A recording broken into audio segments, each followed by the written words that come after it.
Welcome the our channel. Today we how to set up Arlo Essential Indoor Camera, beginner guide step by step clearly. To set up your Arlo Essential Indoor Camera, begin by unboxing the device. Ensure you have the following items: the camera, the magnetic mount, USB power cable, and power adapter. Download the Arlo app from the Apple App Store or Google Play Store. Open the app once it's installed. Create a new account or log into your existing Arlo account.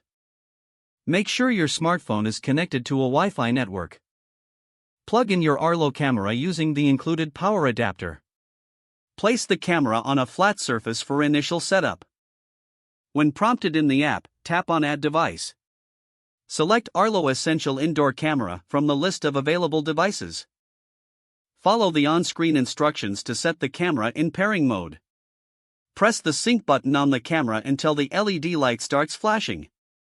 Wait for the app to detect your camera. Once detected, connect the camera to your Wi-Fi network.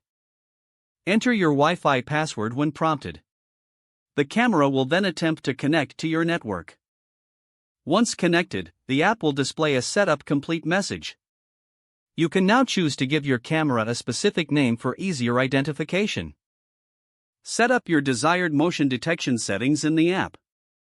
Position the camera within your home where you want to monitor. Secure the camera to a wall or ceiling using the magnetic mount if needed. You can now view the live feed directly from the Arlo app. Explore additional settings for notifications and recording preferences. Your Arlo Essential Indoor Camera is now fully set up and ready to use.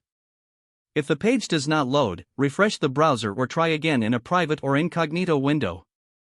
Make sure you are using the correct email address, then retype it carefully to avoid small typos. If your password is not accepted, use the reset option and create a new strong password you can remember. Check your spam folder for verification or security emails, then complete any requested confirmation steps. Enable two-factor authentication if available to improve account security and reduce unauthorized access risk. Don't forget to like this video and subscribe to our channel for more step-by-step tech guides.